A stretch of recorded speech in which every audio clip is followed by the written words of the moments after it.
Church street MG রোডের একদম কাছে বেঙ্গালুরুর সবচেয়ে প্রাণবন্ত সাংস্কৃতিক রাস্তাগুলোর একটি।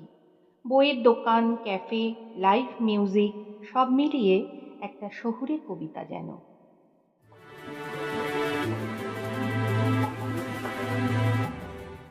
নমস্কার বন্ধুরা, প্রতিমার আরেকটি নতুন ভিডিওতে সকলকে স্বাগত জানাই। ওহ ক্যালকাটা, নামটা শুনলেই একটু দুষ্টু, একটু রহস্যময় একটা আবহ ভেসে ওঠে, তাই না? চার্চ স্ট্রিট ব্যাঙ্গালোরের এই জায়গাটা ঠিক তেমনই। খাবার, মুড আর অভিজ্ঞতার একটা আলাদা মিশ্রণ। ভো ক্যালকাটা মূলত বেঙ্গলি ফাইন ডাইনিং রেস্টুরেন্ট। আজ আমরা এখানে লাঞ্চ করব বলে চলে এসেছি। এখানে বাঙালির ঘরের স্বাদকে একটু রাজকীয় ছোঁয়ায় পরিবেশন করা হয়। কলকাতার যে রেস্টুরেন্টটা আছে এদের, সেখানে কিন্তু আমার যাওয়া হয়নি। ব্যাঙ্গালোরে যেহেতু কাজের সুবাদে আমার মেয়ে থাকে, আর আমি বাবুর চোখ অপারেশন করতে গত মাসে ব্যাঙ্গালোর গিয়েছিলাম, আর সেদিন ছিল ওর চোখের চেক আপের লাস্ট ডেট, তাই আমরা চলে এসেছিলাম এখানে। দেখো, আমি চারিদিকটা ঘুরে ঘুরে দেখছিলাম। এখানের পরিবেশটা কিন্তু বেশ সুন্দর, একটু এলিগেন্ট, কাম, ট্র্যাডিশনাল ভাইব। পরিবার বা বিশেষ কাউকে নিয়ে যাওয়ার জন্য খুব সুন্দর একটা রেস্টুরেন্ট।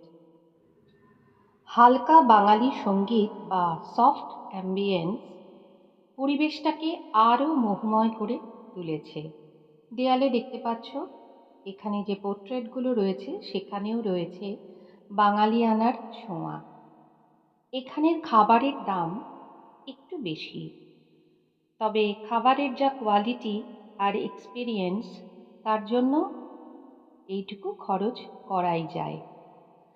আমাদের এখানে টেবিলে দেওয়া ছিল স্ক্যানার, যেটা থেকে আমরা খাবারের মেনু দেখে নিতে পারবো সহজেই। আমরা যখন প্রথমে ঢুকেছিলাম তখন লোকজন কম ছিল, আস্তে আস্তে কিন্তু অনেকেই চলে এসছে এখানে দুপুরবেলার খাবার খেতে। আর এত ভালো লাগছিল যে কলকাতার বাইরে গিয়েও তারা সকলেই কিন্তু আমাদের বাংলাতেই কথা বলছিল। সেই জন্য বেশ একটা আপনাপন মনের মধ্যে তৈরি হচ্ছিল। আমরা যেহেতু বাঙালি, তাই প্রথমেই অর্ডার করে নিয়েছিলাম ফিশ ফ্রাই, ভেটকি মাছের ফিশ ফ্রাই। বেশ পুরো মাছ দেওয়া ছিল আর টেস্টটাও খুব ভালো। আর তারপরে এখানে যে স্টার্টারটা আছে এটা কিন্তু ফ্রি। আর নিয়েছিলাম পুরি এবং তার সাথে ড্রাই চিলি চিকেন। পুরিটাও ভালো ছিল, ড্রাই চিলি চিকেনের স্বাদও কিন্তু খারাপ নয়, তবে নুনটা একটু কম ছিল। দিয়ে খেলে খারাপ লাগবে না। তারপরে তার সাথে নিয়েছিলাম আমরা ড্রিঙ্কস। এখানে ছিল আমপান্না এবং গন্ধরাজ নিম্বু পানি। ছেলে মেয়ে দুজনেই যেহেতু বিরিয়ানি পছন্দ করে, তাই আমরা পরে অর্ডার করেছিলাম কলকাতার বিরিয়ানি। এখানে আমরা এরকম 3টে বিরিয়ানি অর্ডার করেছি, একটা চিকেন আর 2টো মাটন। এদের কোয়ান্টিটি কিন্তু খুবই ভালো থাকে। যতটা পরিমাণ দিয়েছিল আমাদের কিন্তু 2টোতেই হয়ে যেত। তা আমরা তো প্রথমে বুঝতে পারিনি, তাই জন্য 3টে অর্ডার করে ফেলেছি। এক্সেস খাবার কিন্তু ওদেরকে বললে ওরা পার্সেল করে বাড়িতেও তোমাকে দিয়ে দেবে। আর বিরিয়ানির টেস্টটা কিন্তু বেশ ভালো ছিল। মানে মনে হচ্ছে যেন কলকাতা থেকে দূরে গিয়েও আমরা বাড়ির খাবারের স্বাদই পাচ্ছি। বেশ লাইট, আর খেয়ে কোনো শরীর খারাপ হবে না। মানে অতিরিক্ত তেল টেল ওসব কিছু ছিল না। বিরিয়ানির সাথে দিয়েছিল রায়তা। ওখানে কিন্তু ওয়েটার আছে, তুমি চাইলে তোমার খাবারটা প্লেটে সার্ভও করে দেবে। আমরা খাওয়া শুরু করে দিয়েছি। এবারে বলি এখানে যাওয়ার একটা মূল কারণ ছিল। গত মার্চে ছিল আমার হাজব্যান্ডের বার্থডে, আর যেহেতু তখন বাবুর অপারেশন ছিল, তাই তখন কিছু করা হয়নি। আর সেই কারণেই মেয়ে আমাদের এটা পুরোপুরি সারপ্রাইজ দিয়েছিল।